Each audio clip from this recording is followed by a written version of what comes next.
Hello! Welcome to my vlog!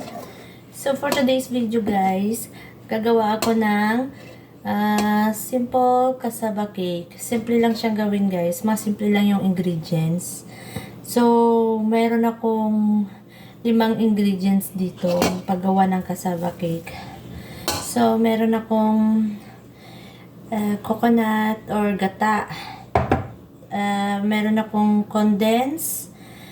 Meron akong evaporated milk. Meron akong cheese. Meron akong asukal. Optional lang to guys kung gaano kadami or gaano katamis yung gusto nyo dito sa gagawin nating cassava cake. So, first step, halu-haluin lang natin. Pero bago yan guys, ginayat-gayat ko at piniga ko siya kasi may mga extrang tubig to pag piniga siya. Kaya tinatanggal ko. So, ganito lang siya. Gagawin ko muna ganito guys. Napakasimple lang nito. Ito yung ginagawa ko pang merienda namin. Kasi nakakamiss yung ganitong pagkain sa Pilipinas. Walang mabibiling ganito sa kanto dito guys sa Canada. So, ganito lang muna. Ihalo natin yung mga ingredients. Yan. Dinadirect na yan, guys. Yan. Halo-haloin lang natin.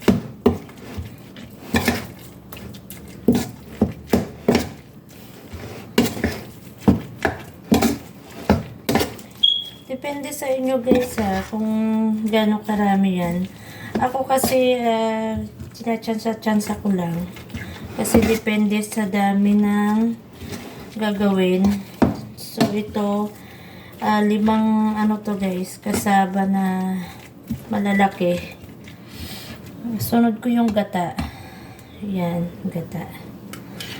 Tumitigas yung gata dito guys kasi malamig. So yung yan. Maano siya. Yan. Mix. Yan. Napaka-easy gawin guys. Cake siya. Nakailang beses na akong gawa dito kasi paborito ng asawa ko. Kaya talagang inuulit-ulit ko na sobrang bigat sa tiyan. Nakakamiss guys mga itong pagkain. Talagang dito sa abroad hahanap-hanapin mo yung mga ganitong pagkain. Kasi talagang ikaw lang talaga makakagawa nito dahil wala nga dito.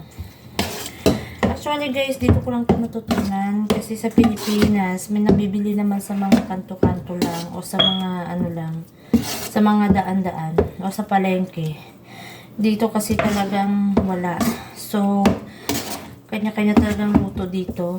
Nilalagay ko na yung condensed milk.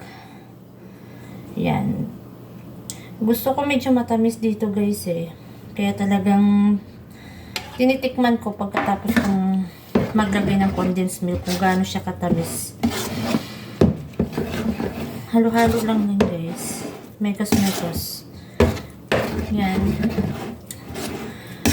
Sobrang daling gawin. Ang ingredients nito guys ay cassava or kamuting kahoy. Inulit ko lang diba? Pasensya na sa vlog ko guys kasi first time ko mag-vlog. Hindi ko marunong. Trying hard pa. So ngayon guys titikman ko siya. Kita ba sa video? Titikman ko siya guys. Para sa akin guys, dadagdagan ko siya ng konting asukal. O bahala kayo kung ilan ang gusto nyong dadagdag.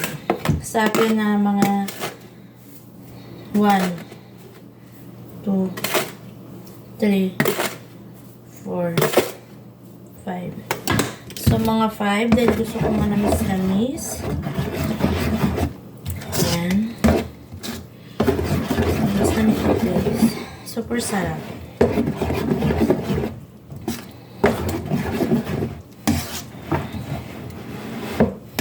Yan. Ingredients yung guys. Yung iba guys, nilalagyan to ng butter. Pero ako, cheese lang.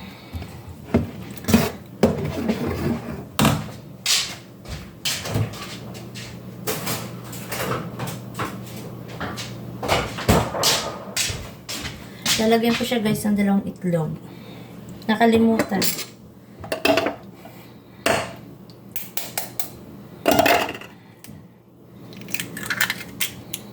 Yan. Huwag kayo mag-alala guys, malilinis ang egg dito. Pero okay lang yan. Okay. Ito yung halo-halo. Napakadaling gawin ito guys. Yan.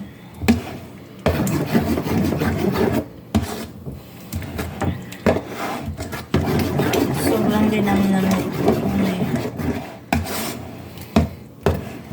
Pwede nyo itong pambenta guys. Sobrang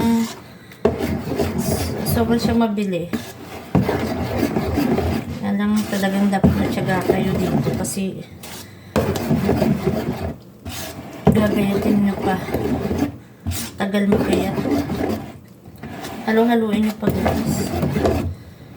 Talagang halo-halo yung mekos-mekos talaga. So, titikman ko ulit. Okay. Sakto naman. Nalagyan ko ng cheese. Kaya halo ko siya dyan, guys. Halo ko siya. Yan. Cheese.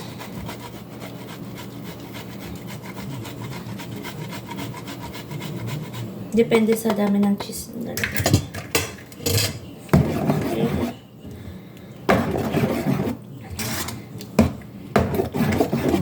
Sobrang sarap guys. Yan.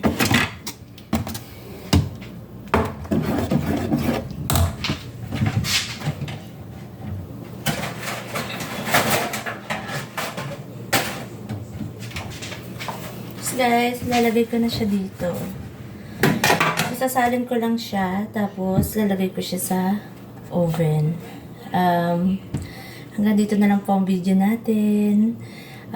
Thank you for watching guys. Please like, share, and subscribe na rin. Bago pa lang po ako sa YouTube, so pakisuportahan naman po. Maraming salamat. Bye-bye!